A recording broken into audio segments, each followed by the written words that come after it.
Hello everybody. In this video we're going to talk about completing the square, which is a process that we use to solve quadratic equations. So let's get into it.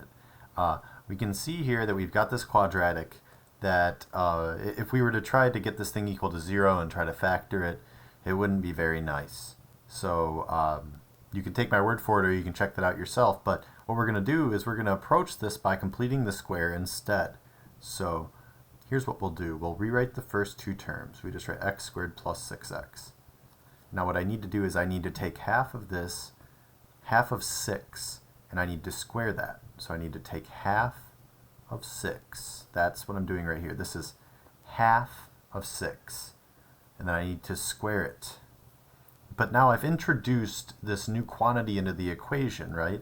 So therefore the only way this equation can remain valid, this left-hand side now has this extra 6 over 2 squared. The only way this equation can remain valid is if I add the same thing to the right-hand side as well. That's like the fundamental rule of algebra. It's that whatever you do to one side of the equation, you must do to the other.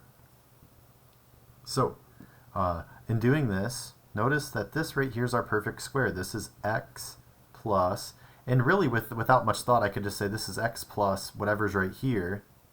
I won't even simplify it just for emphasis.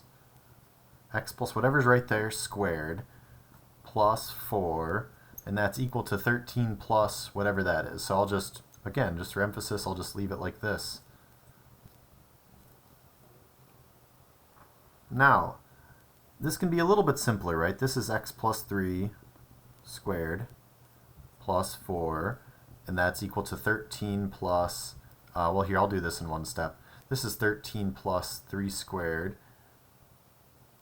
13 plus 3 squared is 13 plus 9. 13 plus 9 is 22. Okay, cool. And now we just need to subtract 4 from both sides.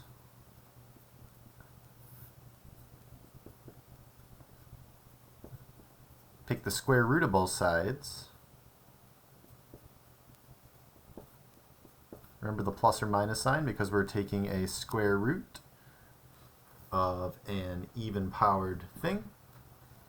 And lastly, we subtract 3, which leaves us with x is equal to minus 3 plus or minus the square root of 18. So I guess maybe not lastly, because I guess we could break down this root 18 a little bit further.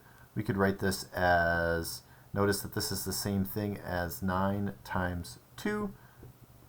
So therefore this is the same thing as 3 root 2. That root 9 comes out as a 3.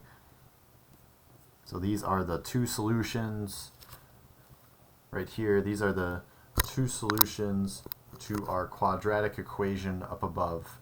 Minus 3 plus or minus 3 root 2 are the solutions, the two solutions to this quadratic equation.